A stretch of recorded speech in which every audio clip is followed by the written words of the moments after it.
And welcome, everyone. Welcome to a new edition of Remixing Politics and Culture with me, your host, Pam.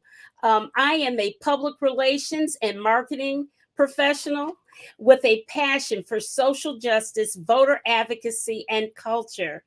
And my, what a difference a day makes, right? Or several days, should I say. It's been exactly 1 week now that President Joe Biden graciously bowed out of the race for a second term, and he strongly endorsed his Vice President Kamala Harris to resume his duties of running for president of the United States of America. And boy, is she off to an amazing start. First up, Black women got into formation immediately and came on a Zoom call, 44,000 people strong, to support their girl. All right. And in doing so, they raised funds and expressed their concern and support for her. Next came the brothers, the Black men for Kamala Harris. They rose to the occasion likewise on a Zoom call, and they raised funds too. So between the Black women and the Black men, each raised about 1.5 million apiece at the last count that I saw. And then, thirdly, the white women for Kamala Harris came on board. And boy, oh boy, did they have a come to Jesus meeting on Zoom. Let me tell you, white women are the largest voter constituency in America. And they came on and brought it, some 200,000 of them. And like I said, they had a come to Jesus meeting. They talked about the patriarchy. They talked about the errors that they made in 2016, how they did not fully support their candidate of Hillary Clinton to make history. Though she won in the popular vote, she didn't get all of the states and what have you. So after those 2 hours of their coming to Jesus and getting it together and getting into formation, they raised a total of $11 million. Now, there are several other groups that are getting into formation as well across the nation. In fact, this Monday, the white men for Kamala Harris are going to show up for her. So that's going to be very interesting. And may I add, I have been able to view everything on YouTube. YouTube doesn't crash. You don't have that problem. You can read stuff in the chat. So it's a perfect medium to check that out. So tonight, we're going to discuss Black men. And now we know that Black men are among the most, let's face it, Black men really are the most marginalized group in America. In this country, like from economic issues to most definitely the criminal justice system, right? And so Black men are always in a perpetual state of crisis as far as I'm concerned. And so I'm excited tonight to have three very distinguished gentlemen come before us tonight to discuss these issues. And I am so happy that we had a little bit of a late start tonight, but I'm glad you guys are here. All right. So first up, I have Dr. Ronald Charles. He is the Chief Medical Officer of the Ingram Community Health Centers in Lansing, Michigan. Prior to this tenure, Dr. Charles has practiced internal medicine and has served as an assistant professor in internal medicine at Wayne State University, and he has served as Vice President of Medical Affairs for the Centene Corporation. He is a fellow of both the American College of Physicians and the American College of Healthcare Executives. He is a board-certified internist. He completed his residency in internal medicine at Rush Presbyterian St. Luke's Medical Center in Chicago, Illinois. Dr. Charles is a native of Detroit, Michigan, and is an active member of Phi Beta Sigma Fraternity Incorporated. And Dr. Charles is my dear, dear friend Ron. We have known each other forever, went to high school together, undergrad together. So if I call him Ron, you know why. If he calls me Pammy, you also know why. We go that far back. Welcome back to the show, Doc. Thank you, Pam. Next up, we have William Bill McGee. He is an adjunct professor of music at Virginia State University. Bill was a hip hop pioneer and two-time gold medal recipient for the iconic rap hits Freedom and Apache. He has been a voting member of the Grammys for 15 years. Bill McGee is an internationally known recording artist and CEO of the 804 Music Group. He has served as both a public school teacher and administrator in Petersburg and Richmond school systems. He was the director of bands for Elizabeth City State University and Morehouse College.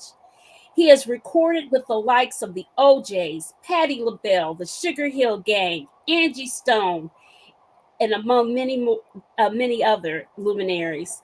Along with his passion for music, Bill is also an ordained minister, and in 2022 was elected president of a Southern Christian Leadership Conference, which was founded in 1957 by the late Reverend Dr. Martin Luther King Jr. and 60 other civil rights pioneers. Welcome to the show, Bill. Thank you. Thank you. I have to say I'm president of the Richmond chapter, not the whole SCLC. Right. I thought I said that, president of the Richmond chapter. I just don't want anybody to think I'm trying to give myself a promotion. But I do understand. But oh boy, we got a lot of people in the chat already. Great. Okay. And last but certainly not least, there he is. We have Dr. Terry Allen.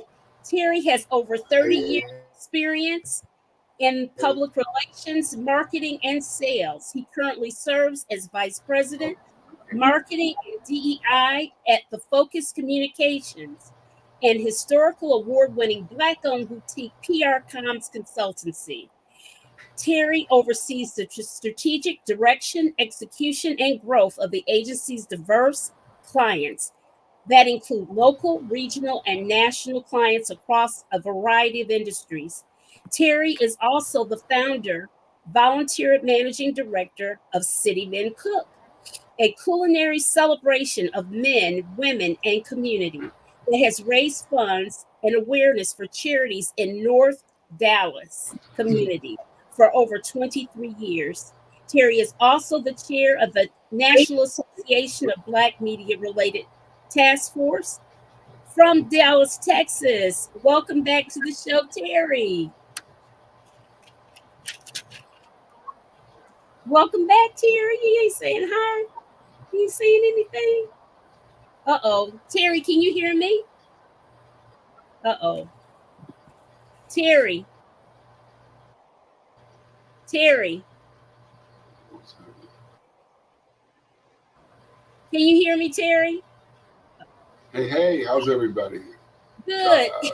Bill, thanks for supporting my whole high school romance work. Thank you. Can you hear me, Terry? Oh, there's a little bit of lag. Okay, I can't hear you. I mean, it's a lag. I'm having some connection. Huh? Can you hear me now?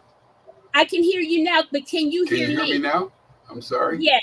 Can you hear me? Oh, you sound great. There's some connections in here. Yeah, there's some connections here. We have some bad weather down in Texas. Ah, okay. Woo, y'all, listen, those of y'all in the chat, we have had some technical difficulties tonight a little bit here. So I'm gonna say hello to all of you guys. Hey, Showy Howie. Some white men are getting active because they are pissed. Okay. Weed is on the ballot. Lord, who is that? How you Dr. Childs has a black job. Yes, he does. All of these gentlemen have black jobs. My line brother. Hey, Ed. Go green. Okay. Oh, ooh, Richard. I don't curse, Richard. Mr. McGee has a black job. Thank you. Okay. Oh, here's more. Dr. Childs is my line. Oh, yeah. Okay. Okay. We need the Asian, Hispanic, white women and men as well to get mad. We need everybody mad. We need the whole United States to get in alignment. Dr. Allen has a black job. Okay. Oh, Marvin Curtis from South Bend, Indiana. Hello, Marvin. Hello, Richard. Okay. All right, guys. So let's get this party started. So this question is going to be for each of you, and I'm going to start first with, I can't even read my writing. Oh, this is going to be first with Dr. Ron Charles. I'm going to ask you each, what was your immediate reaction when Joe Biden dropped out of the race and why? Dr. Charles, you first. Okay, good evening, everyone. I was initially disappointed, and because I felt that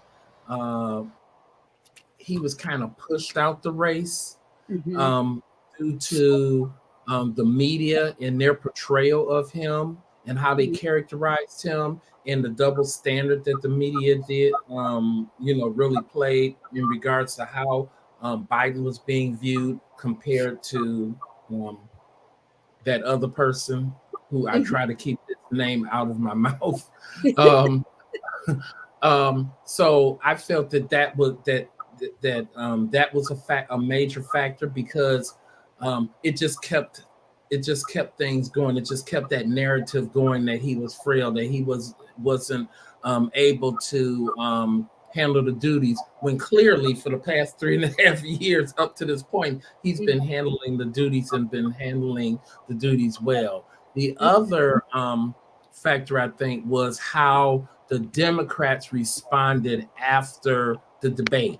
They got squeamish, they got afraid, and I didn't understand it, because good debate, bad debate, at the end of the day, it's the issues that rule the day.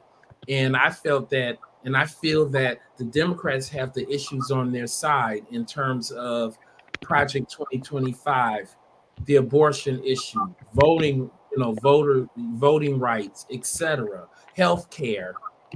So I really believe the Democrats have the issues on their side. So that was my initial disappointment. Okay. All right. Bill, what was your initial reaction? Why did you respond that way? Well, it was two cases. The night after the debate, I put on the screen a picture of Joe Biden and myself when we were together a few years ago. Okay. And I said under the screen, speechless.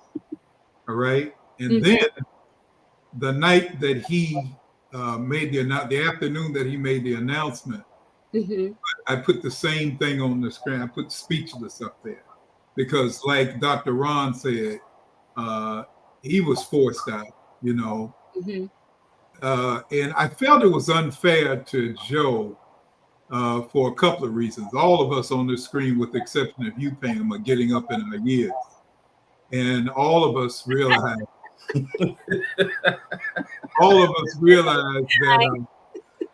that while we may not be able to recall some names or recall some other items, the wisdom and understanding that we have of how to do things and policies and the theory that we've learned over the years and everything else, we still have a good grasp on that. And Joe is a politician. He knows as much about what's going on in the world as any politician in the United States. So, and then he has all these advisors. So I was trying to, he's got Sister Rice up there with him, and I was Susan Rice, and I was going like, people don't understand that you all are talking this about Joe, but Joe has people to the right and left of him that are going to make sure he doesn't do anything stupid. Right. Whereas that unnamed person has nothing but stupid people to the left and right of him. Right. So he does, and they're all genuflect and all of that orange person's minions. They'll do anything he tells them to do. Mm-hmm. Joe doesn't have those kind of people around him. He got people that will challenge him if he tries to make a dumb decision. And so therefore I felt it was unfortunate. And I'll honestly say this, I'm an MSNBC person. Mm-hmm. I turned it off for 2 weeks because I felt that they were piling on Mm-hmm. all the other folks. And I like Joe Scarborough and I like all those other people, but I couldn't even listen to them throw Joe under the bus like that. Mm-hmm. Mm-hmm. Yeah, it was rough. It was rough. Terry, gosh, Terry? Looks like his picture's frozen. No, he's not frozen. Terry. He dropped off. Gosh, what happened? He said that they're having some weather issues in Dallas. Oh boy. Okay. So let's go on and to the next topic. What are your big three concerns, gentlemen, for our nation as it relates to you as a Black man? Ron, you first.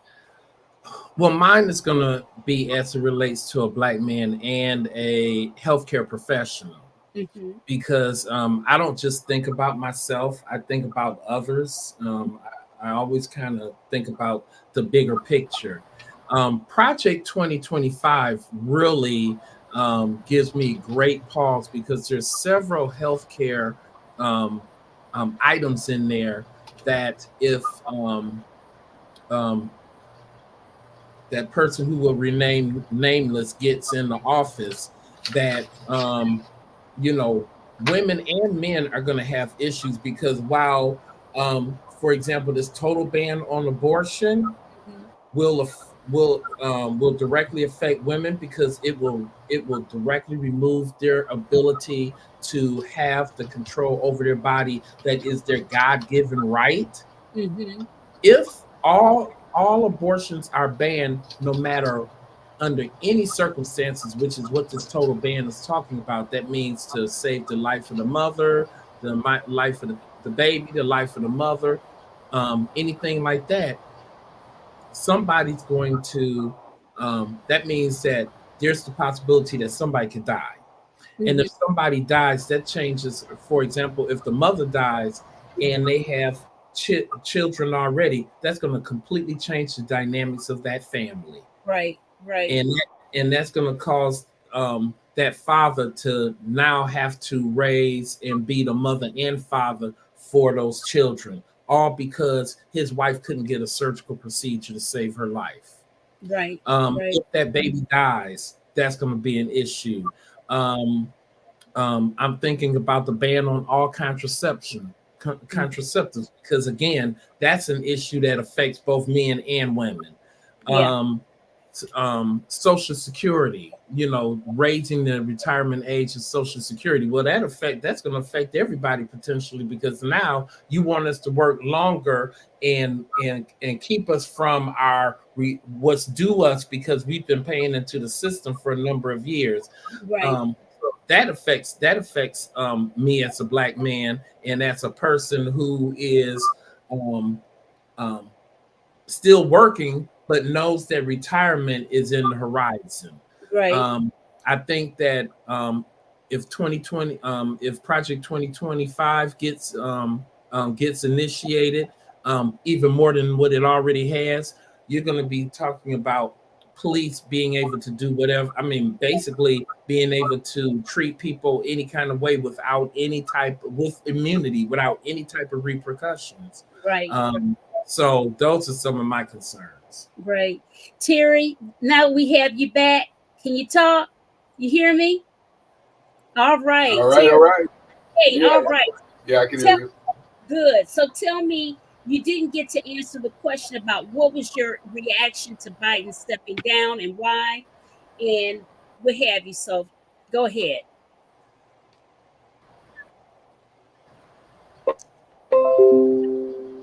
You hear me? Terry. It looks like he's frozen again. Reaction. Terry? Yeah. Well, let me answer this. Your first question was what was my immediate reaction, and I'm going to stay in that space. Okay. and why is he not answering the why? Because we need that why answer. It needs to be answered. And so that's what I'm concerned about. There was not enough why. As a PR practitioner, we teach all of our clients that you've got to have AAA. You got to have answers. You got to give us access. And you have to take action. It seemed like they ran away from that. So the second thing is as a member of the media.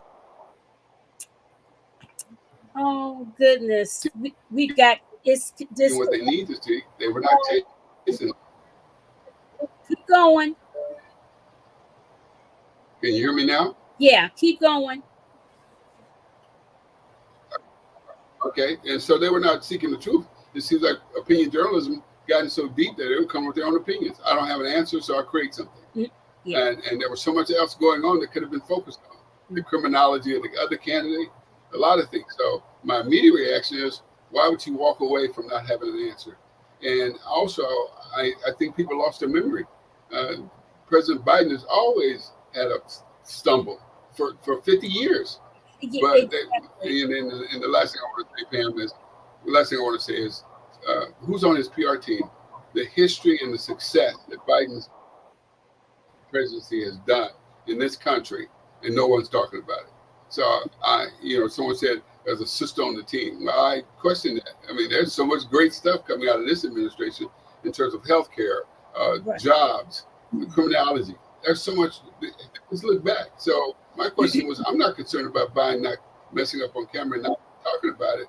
I'm concerned is who's on your PR team? Who's telling your story?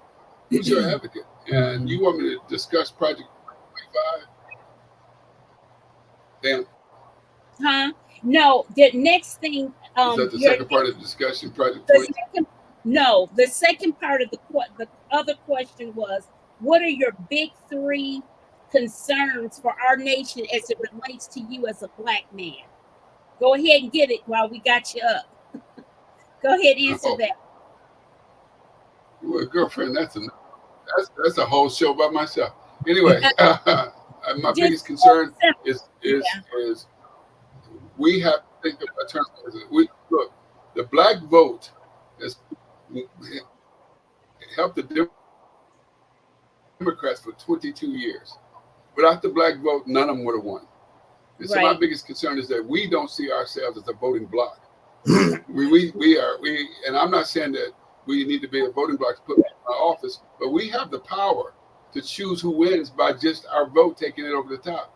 So we should come to the table with some demands, and we need to be unified. But as always, as you can see in some of the shows and stuff, they can always go find one of us colored folk to disagree with the rest of us, and they'll make that person a superstar. We have someone to say that Trump is protecting Black jobs. They'll find some Negro that's going to stand up and say that's correct. And so we as Black men, my biggest concern is we as Black men don't have that level of solidarity that we had when we did the bus boycott in Montgomery. The biggest challenge I see us doing, that boycott shut down an economic system, so they had to change the laws. Our biggest mistake back then is we should have just started our own transportation company. We forgot to take over the economics of our power. So that's my biggest concern here. And also, the biggest concern is that I don't want to step back into the time of the Flintstones and how we as Black men are going to be able to change that. And we don't live in the moment. And you heard me say this before, Pam. This moment, in order for this moment to be a movement, it's got to gain some momentum that's going to make impact economically, socially, and in the political stage. We've got to get to that point where we revamp how Supreme Court justice can stay on his job or go if he steps out of gets into partisan. We got to revamp the way the Electoral College, which was built for landowners in the 13th century. It's got to go. You know, when you have 5 million people who vote for more, 5 million Americans vote more for one person, the other person wins, that's a problem. So my concerns is that we've got to do this. President Obama, a good ally of mine, once said, and during his sophomore year, his second term, he looked at the Democrats and says, "You guys don't know what to do with a majority since you have it." And we had the opportunity to address the issues I just talked about, and it was ignored, including our immigration issues, economic development, reparations. So black men, we need to take control and start acting like act like a nation. We control $1.21 trillion that could run the 9th largest country in this world. We need to act like it. All right. Bill, what are your big That's it for me, Pam. concerns? Okay. What are your big 3 concerns for our nation as it relates to you as a black man? Okay, I'm going to do like we always try to do when we're trying to be organized. Number one, it's young black men. Number 2, it's white supremacy. All right. Number 2, it's white supremacy. And number 3, it's the lack of understanding of our history with the Supreme Court. So let's go with number 1. A lot of young black men, and shout out to since you all did Detroit, I'm gonna give a shout out to the Detroit chapter of SCLC. They're one of the strongest chapters in the country. So I want to give a shout out to them. I go around with this SCLC t-shirt on, and 90% of the young men, black men that I meet, don't know what it represents. They don't know what it stands for. That's indicative of the fact that they don't know history. So they're making decisions about Trump that has no foundation based on history. They don't understand Jim Crow. If you talk to them about Jim Crow, first of all, they don't understand Reconstruction. They have no history of the Dred Scott. They have no history of Plessy versus Ferguson. They have no history of how the Supreme Court has set us back so many times. They don't know that we had all of these rights and privileges after 1865, and that they were all taken away, and we were set back into the Jim Crow era. They don't understand that's possible to do again. And 2025 is just the vehicle that they want to use to set us back. Then they don't understand, and this is something that a lot of people don't understand, even some white folk don't understand, that everything that we're reading is based on white supremacy and white dominance and white majority rule. These white folks are scared that they're going to lose the majority rule. So all of the abortion issues, it don't have nothing to do with a woman's health. It don't have nothing to do with the health of the baby. They want their white women to have babies so that they can maintain the majority, because the birth rate for white women is one of the lowest in the country. And then the Hispanics are coming in, and they're Catholic. They don't do birth control. They don't do abortion. They're having 7, 6, 7, 8 kids, and white women are having 1. And the fact is, these white men are worried, scared to death that they're going to lose their majority. Well, they already are going to. So everybody, let's put that on the table. All of this health mess is all about white supremacy. And if you look at Stephen Miller and you look at the people, Steve Bannon, and all of these people pulling Trump strings, the Mercers and that Breitbart situation, all of this stuff is rooted in neo-fascist, neo-Nazi white supremacy. Don't play games with these people, because they have another agenda. I tell everybody, read the Turner Diary. Read the Turner Diaries. They have accepted the fact that we need a civil war so that they can purge minorities. Now, I might sound radical. I'm not from the Nation of Islam. I'm not a 5%er. I'm not Malcolm X. But I'm telling you, historically, if you understand what they're saying in coded language and dog whistles, they're saying, and I first posted it on my Facebook page, the guy says, with my dying breath, we will maintain our majority in this country. White supremacists saying that. And so, Supreme Court, young black men that don't know their history, and white supremacy and white dominance is the three issues.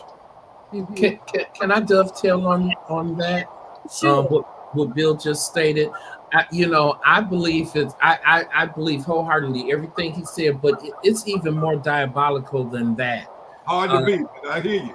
Because part of the reason why they also want to ban birth control is because if they don't care about whether or not black and brown babies live. And if black and brown women have babies, studies have shown that women who have children at an early age, it's harder for them to attain educational, to complete their education, to attain a college degree, to attain a professional degree. I had a couple of young ladies in my that I went to medical school with who had children at a very early age. Them becoming physicians were the exceptions, not the rule, because most women out here who get pregnant at an early age are not able to achieve to the same level. So it's really kind of diabolical. It's to keep black and brown people at a certain economic level. The other thing is, Trump didn't misspeak when he talked about black jobs. Because if you attack affirmative action, so you're preventing black and brown and red people too, let's not forget about the red people, from attending PWIs, predominantly white institutions, then everybody has to pivot towards HBCUs. But if the next attack after PWIs are on HBCUs, you can't have HBCUs because that's discriminatory, and you're relegating and you're allowing one race of people to have an academic institution, and that's not fair. Then you've watered down and you've gotten rid of the HBCUs. Then you go to the trades. Oh no, you can't be in the trade. So then what jobs will be left for you as a black or brown or red person in this country? The so-called black jobs that he was commenting on, which is menial jobs with a certain wage. So being able to jump and leapfrog to different socioeconomic levels will no longer be possible for black, brown, and red people. Yeah, absolutely not. I'm gonna tell you, Richard, I don't know what your obsession is with weed, but at any rate, I won't ask. All right. Okay, so fellas, now it's time to do a gut check. Hey, Pam, Terry wanted to comment because he didn't get a chance to comment. Oh, okay, go ahead, Terry. Did you have something to say? I cannot raise this enough. And yeah, can you hear me? Yes. Can you hear me? I cannot say this enough. And Pam and I go way back. So I can say this. We have got to stop thinking as if we're guests in this country. We've got to stop thinking as we're outsiders. We have to think ourselves as a nation. If we could take down a bus system in one city with a plan that extensive plan, everything that's going on with us now, we need to come back. But we got too many people building silos. We have HBCU arguments and PWI arguments. We have, I think it's economics. Oh no, I think it's social justice. A nation doesn't have silos. A nation has to handle everything. And black men, black people have to speak in terms of a nation. If we don't, I shared this on a call the other day, and it's not against anybody who's making money. But if we didn't go into hair care industry supply stores that are not owned by us for 5 days, we would put $55 million in our community. So until we start thinking like a nation and start playing these silo games, you need to know what the plan is and quit thinking that all these spokes are a wheel. No, they spokes. So let's put them all on one wheel, and that's changed his way. If you saw how in this win with this whole thing with Vice President Harris, look what we did in 1 hour. Look what we did in 2 hours. Look what the white woman did in 1 hour. So they didn't have any, oh, I'm from Missouri. Oh, I'm a Catholic. Oh, I'm Baptist. Oh, it was a solidarity move. And until we get that solidarity move, we cannot make any sense of the power we have. And we need to go back to telling our story. We've lost our cultural memory. We're not children of plantations. We are the descendants of pyramid builders. They didn't steal stupid people. They stole fathers, doctors, lawyers, architects. One built Washington, D.C. So until we start showing that greatness, how can we expect our young people to catch up? We got to start talking with them and not at them. Yeah. And let them know how powerful we are. When I wake up every day, I know in my DNA is a DNA success, heart transplants, and economic, a money system. Everything in the pharmaceutical industry in America, it comes straight out of the Congo. Until we start thinking like a nation. Yeah, absolutely. Okay, fellas, it's gut check time. Okay, can a woman, a Black woman, be elected to become the leader of the free world? Why or why not? Bill? Yeah, and it's going to happen.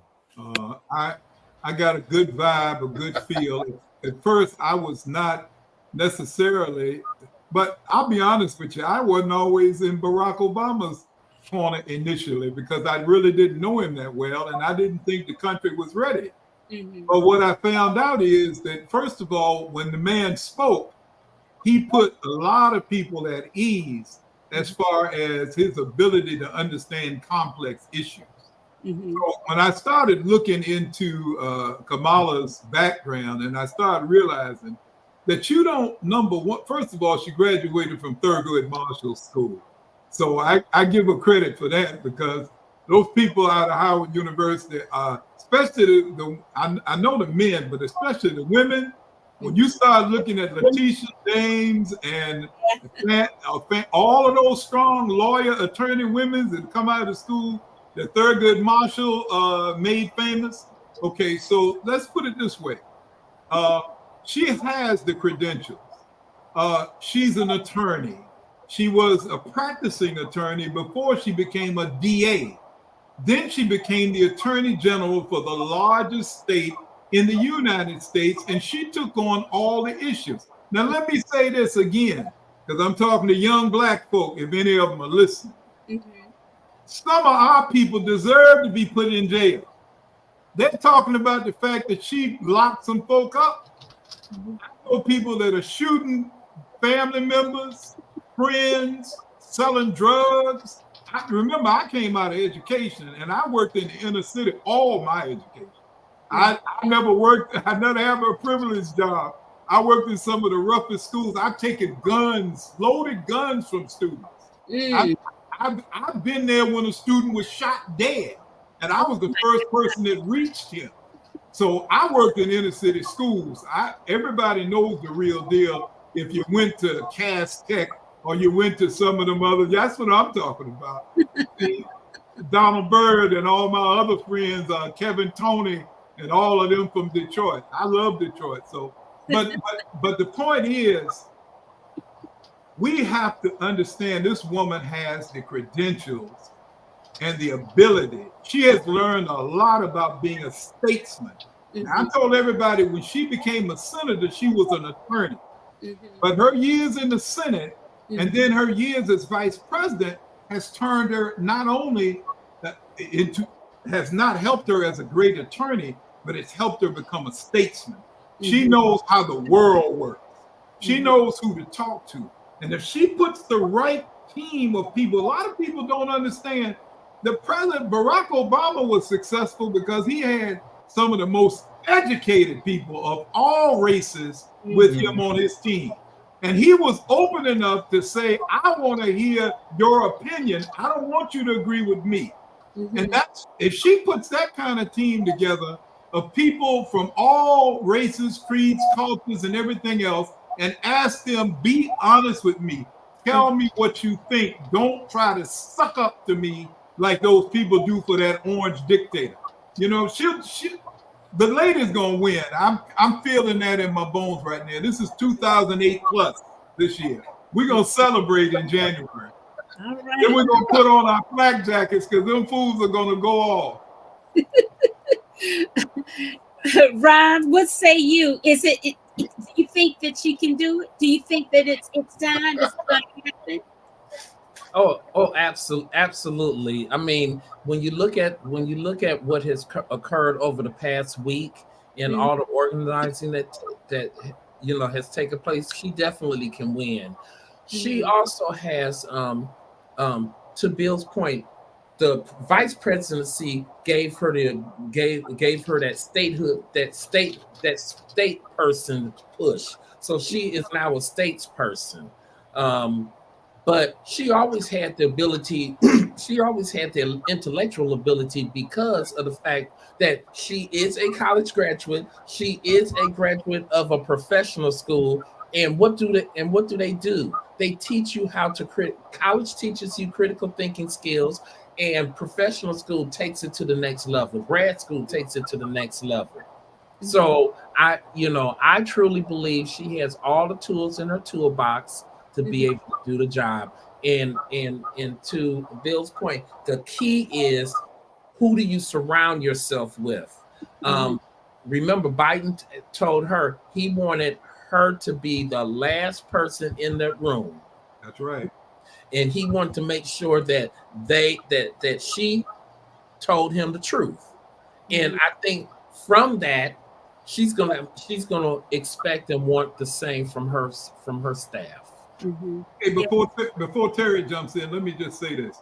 If you know, they've been criticizing, that orange man has been criticizing her for going after Biden during the debates. And you remember she said she pulled a race card on Biden. Yeah. And then Biden still chose her. Yeah. You see what I'm saying? That's what you're talking about, Ron, is when somebody can stand in your face and call you a liar, and you say, that's the person I want on my team, because it means they're not going to suck up. Then if I'm doing something wrong, they're going to tell me. So like you said, that's the kind of people you need around you, people who will tell you what they really believe. Absolutely. Okay, Terry, you haven't answered that one yet, have you? About can a woman be? Can a black woman? You said, can she win? Yeah, can she win? Can a woman do? It's not about woman. It's not about Martian. It's not about a woman. It's not about Martian. It's about strategy. Barack Obama won on strategy, not race. Okay, I was part of that team. That strategy was amazing. I came from the same community mobilization team. We were both trained by the same system. So this question, can a black woman be elected to become leader of the free world? We get caught up in these games again, Bill. We're playing this stuff. You were talking about her credentials. What is this? Guess who's coming to dinner? Does Sidney Poitier have to be a long list of things just so he can marry that other woman? Their skill. Half the presidents in this country didn't have one skill that she has. None. It's not about skills. It's about strategy, and it's about attacking that system. Y'all have to be really, really honest about this. This is not about race. This is not about gender. This is about winning, and we need a strategy to win, and the skill set always helps. But we need a strategy to win. We get caught up in these silos when we talk about look at our credentials. Yeah, I don't need to prove someone else my capacity as a human being. My walk will show that. I don't have to come around and boast and convince my own people that it's okay for me to run for office. We have got to get away from these games that prevent us from not having solidarity. Once upon a time when we were colored, we had solidarity and didn't care whether you were Baptist or Methodist, or whether you lived across the street, or whether you had a car or you rode the bus. We had solidarity. We had a common cause. Our common cause. This is not a race about race. This is not a presidential race about gender or color or capabilities. Ideology is on the table. Do you want to go back to Jim Crow, or do you want to move forward? This is it. And Kamala could be a Martian. She got strategy. She can win. You know, we have to talk about the restoration of democracy in this country. If we look at Project 2025, that is 1861. So we need to not be, as people of color, play this race game. And I do believe in the power of blackness. I do believe that I am a child with the DNA of pyramid builders. I came from a group of people that built and changed the world. We came before Columbus. Yes, we did. So I'm very proud of myself. But this is about strategy, and this is about getting out there and getting that vote done and making sure we save this democracy that we love. And that's where sometimes our argument has got to be about democracy and winning. And we as people of color got to start thinking like nation builders. We need to get out there and get it done. All right. Show me how we stop it. You starting to cut up.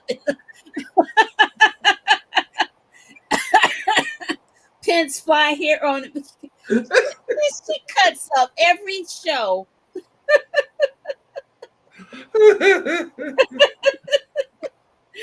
All right. Okay, so gentlemen, I'm gonna skip around this next question. What do you make of Trump actively pursuing the rappers, the black young men, and then trying to make a correlation between him having his felonies, his 34 so far, and them being caught up in the criminal justice system? And they're falling for it. I mean, they showed up, they showed up to his convention and performed for him and all that good stuff. A few of them did. I didn't see 50 perform for him, but I thought 50 Cent did perform for him. He was slated to be there at the convention, just like Amber Rose was or whatever. What do you make of that, Bill? I was going to say, let me get in on that first. I worked for Sylvia and Joe Robinson, who had the first hit rap record, Rappers Delight. And I worked for them, and I knew Bobby Robinson with Enjoy Records. What everybody has to understand is when Black people owned the records that were releasing rap records, they did not allow profanity. They did not allow misogyny. They did not allow violence and talking about it. The closest thing we had on Sugar Hill was the message. Don't push me because I'm close to the edge. Right. You know what I'm saying? But what happens is when a certain other group, and this goes back to what Terry was saying, when a certain other group got economically a hold to the rap industry, they allowed all the negative connotations to come out. All the things that come out. Yeah, I give Russell Simmons a shout out. Run DMC and his groups they didn't have the profanity, the misogyny. They didn't talk about shooting and killing each other. You should hear DMX talk about that now. He talks about it tremendously. He says that they allowed a certain group of people who took over the distribution of rap music, allowed for all this violence and everything else to come out. When NWA was put on the scene, when not Spoonie G, when Schoolie D was put on, when Ice-T was put on, with all these gangster records that came out in 1986, 87, and they were talking about shooting and killing and hoes and bees and all of this. Black folk weren't allowing that on their record labels. No, we weren't about that game. And what happened to the FCC regulations about the language and stuff? Bill, that's going to be a whole nother show because I was doing I'm a big YouTuber, and I had heard some things about that there was a collective meeting between the people in the prison pipeline who own the private prisons and record industry labels. and knowing how influential music is, if you just keep dumbing down people and talking about sex and body parts and all this kind of stuff, what do you get? You get a total breakdown of society and behaviors and everything else. And so let me say to you is those people who have even thought about supporting Trump are the perpetrators of that type of music. They've been selling drugs, murder, bling, all the stuff that Trump is famous for, being glorifying violence and glorifying, you know, I mean, think about all the things he said about if you beat him up, I'll pay for your lawyer. If you know what I'm saying like that. Those people that are supporting Trump, those rappers, those hip hop people, again, I went back to the fact they don't know history. They don't understand history. So they've made their money. All of them became rich by calling women bees and hoes and by telling brothers to go shoot somebody if they disrespect you. I don't have no respect for them. None whatsoever. I don't care if they do support Trump. They sold their soul to the devil a long time ago. That's right. That's right. They definitely have sold out. Brother McGee, I have to say this. It's not about they. Okay, it's about control. And we own distribution. We own that. I grew up in a hip hop rap world where we were Fear of Black Planet. Okay, we were taking care of our own. It's about money, and someone bought something out and won't play that. I've worked with R&B singers for years here with our cultural centers in Dallas, and I saw where no one would support their music financially. And if we'd own our own distribution systems and we didn't, I mean, you know, payola on the radio, we have to understand this. It was not about the rappers that created the bad music. It is about those who control the industry. And that's what they put on there. They paid people to do that. And we talk about all the music people that showed up at the right showcases. Was it a paycheck or was it an endorsement? When I talked to some of those people, they were paid. None of them were endorsing. So we need to have a larger conversation about how we understand what's happening to us. As Malcolm X says, you didn't land on Plymouth Rock, it landed on you. Yeah. So we have to understand that our music didn't change. People who had the bad music started getting paid. The people who had the great music started getting undermined because we didn't control the distribution system or the radio waves it's played on. And until we do that, Oscar Micheaux couldn't get his movies at Paramount, but he had some of the greatest distribution systems in the world back then. He used the churches. The churches made money off his showcases. And he showed Black people in a positive light. They were career builders. They were politicians. They were doctors. So it is not about what we did to the music. It's about us still being like Negroes instead of Black people. We just got to get over that. And we got to go back and control it. We can control it by our dollars and our cents. And also, we need to teach our history. That was one of the most powerful things in our culture before 1800. We've got to get our culture back and own it. And once Okay. Well, Terry was doing. My grandmother told me to get a good job and a good education. All right. I'd go own a business. I should have went and bought a business. That's all right. That's all right. Okay. So last question, gentlemen. Given your personal knowledge of Project 2025, name a key concern for you. Ron, Dr. Charles, you kind of named yours early on. Bill, let's go with you. Name a key concern that you have about Project 2025. Mind you, this thing is over 900 pages long. It has several dimensions to it. But is there anything that jumps out at you that you've heard about Project 2025 that concerns you?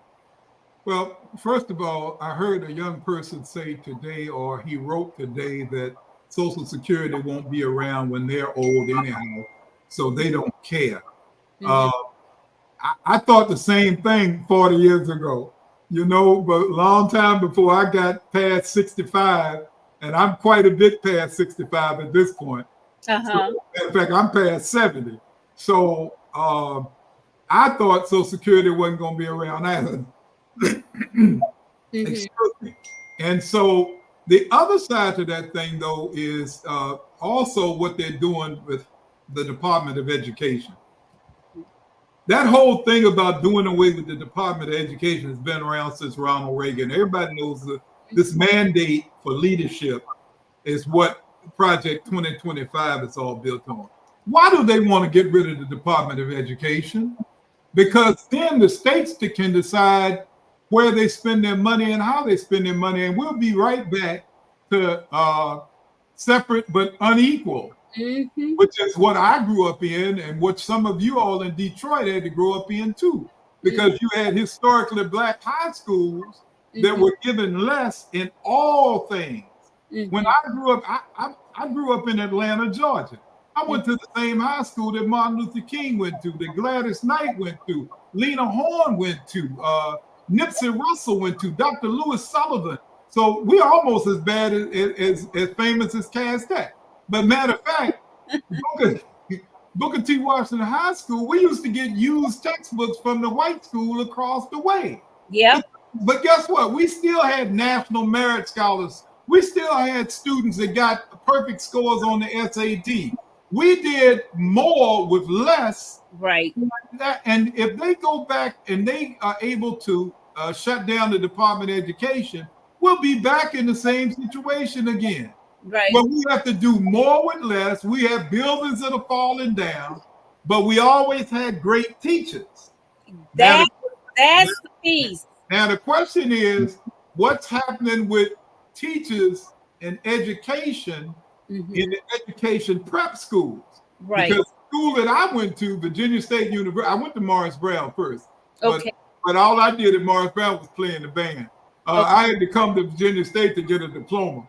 Okay. So when I came to Virginia State, I found out that the school was best known for developing great teachers. Okay. And we have a lot of HBCU schools that develop great teachers. So I'm worried about the Department of Education being shut down more than anything. Right. Ron? I am concerned about the DOE too being dismantled because there's, they kind of create, they have different departments that affect students, such as financial aid. Your financial aid programs are fed through the Department of Education.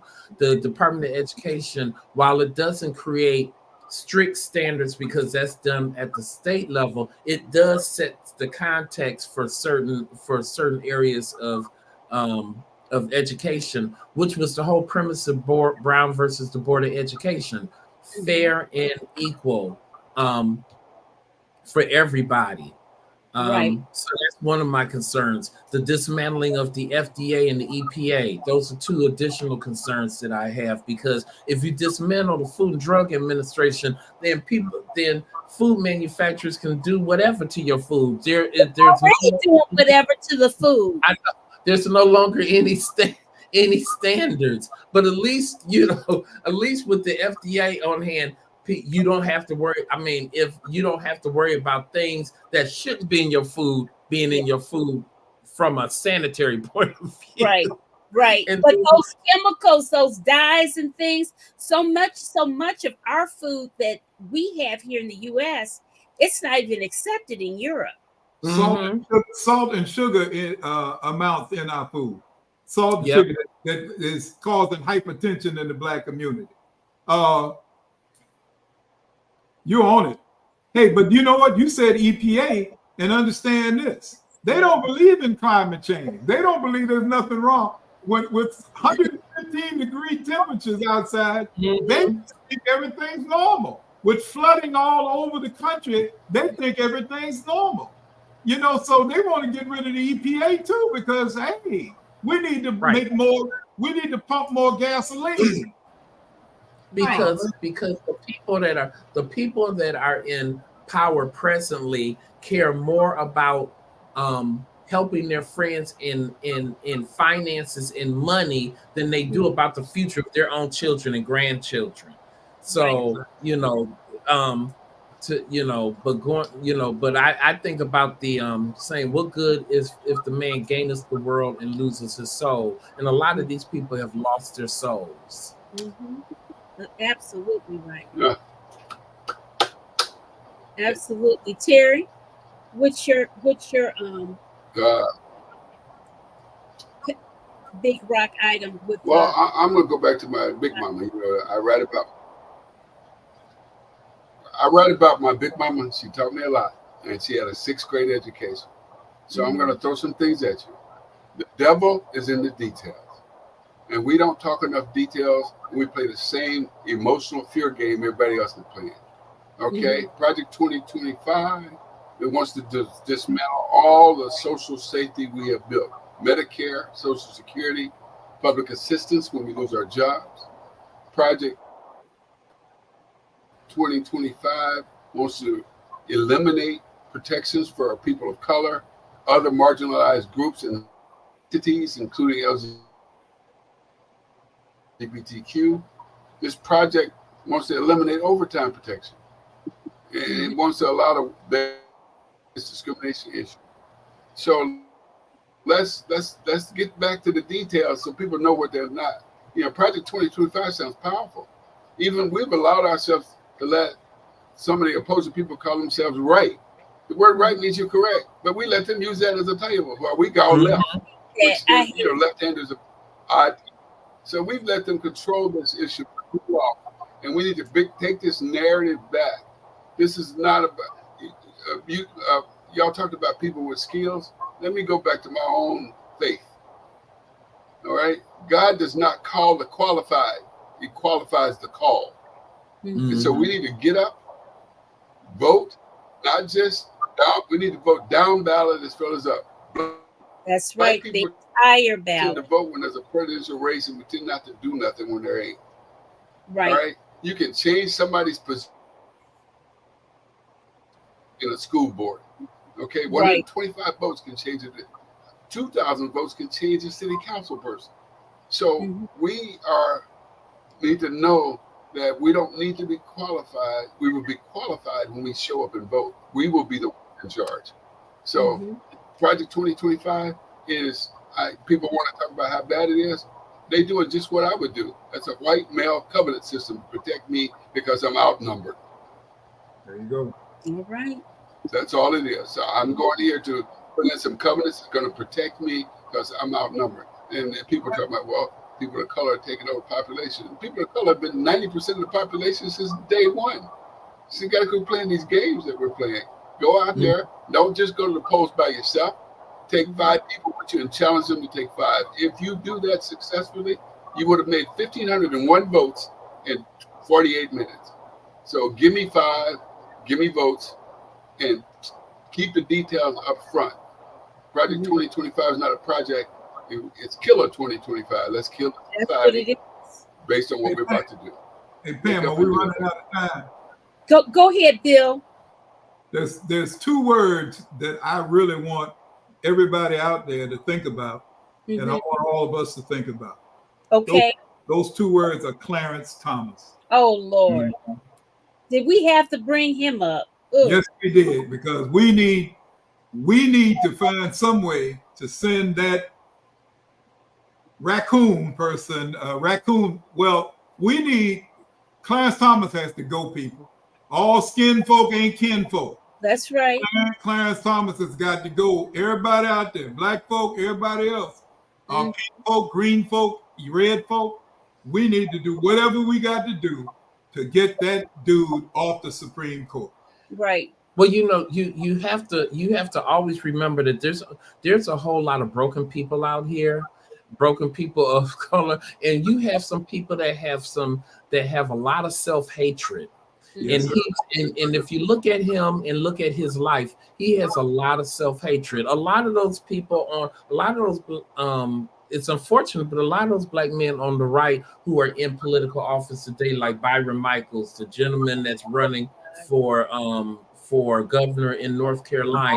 Right. Oh, Mark Robinson, he is the Clarence worst. Thomas. I mean, and if you listen to some of these people, it's clear that they have some serious deep seated issues in regards to the lack of love of themselves. But none shows it better than Clarence Thomas. None, absolutely none. Well, listen, guys, it is now 9:13. I am so thankful for all of you. Ma'am, I know we're close, but I want to say this. Oh, go ahead. Go ahead, Terry. I know we're close. I want to say this. This argument is not about. This argument is not about the Joneses. I'm not here to hate on anybody. Once I take over and get what's mine, just like Cookie said in the movie Empire, in the show Empire, I come to get what's mine. So we need to go get what's ours. We need to take back everything and do the power we had. I'm not here to criticize anybody's belief system. I'm here to be so powerful that it doesn't matter to me. It doesn't change my country. So, right.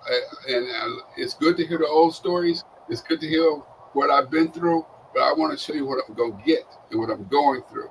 I'm growing through this. Everything we're going through, we're growing through it. God has given us more power than we have. And right now, Black men have a special power that they've always had, but now it is at least being actualized. So as citizens of this country, as men of color, and as people with power, our dollar speaks sense. All that we have, we need to just show up and show out. I don't need to criticize Brother Thomas. God will take care of him and all the rest of them. What I need to do is get you and people like me to go back and change the ideological landscape of our democracy. Okay? And we need to understand, it goes back to what Dr. Anthony Browder says, we've lost our memory. We need to recover it, and we need to act like a nation and change this country. In 100 days, we need to come back on Pam's show and talk about, look what we did. Yeah. Well, and listen, we will. We will. And you know what? I probably will make it even a bigger show where I think I can have up to 10 people on the screen at one time, and we can just do a round robin of things or whatever. So we'll do that, because we'll have to have some kind of celebration. Because I really believe that this is going to happen. This is going to happen because Trump and them are freaking out. And because they know, one thing that Trump knows is that he is a performer. He is he makes great TV. He knows he knows what to say and all of that type of thing. And he knows that Vance was the wrong thing. He knows. That dude is horrible on a stump speech. He is horrible. He's not everything is just a mess. But you see, Kamala is kicking butt and taking names every time she gets up to a mic. Every time. Yeah. So anyways, guys, we're going to call it a night. I appreciate all of you in the chat. You guys are great. I'm going to need us to exercise our power, because when you have conversations like this, there are people out there that will come for you. And I'm going to have to run a bill later. Yeah. Listen, share this video. Share the video so that more people can be engaged in the conversation. That's the whole point. And that's the wonderful thing about things being on video. You can share and spread the word and all of that good stuff. And it just makes it so much easier for us to get more people involved and connected, because you have to constantly keep talking about it to be about it, right? Oh, there's Diane. There's my Sands. Hey, Diane. Okay. All right. Thank you, Matt. All right, guys. Nice to meet you, Pam, and thank you very much for having me. Absolutely. It's very nice meeting you too. All right, let's wave off. Good night, guys. All right. Enjoy it. Share the video.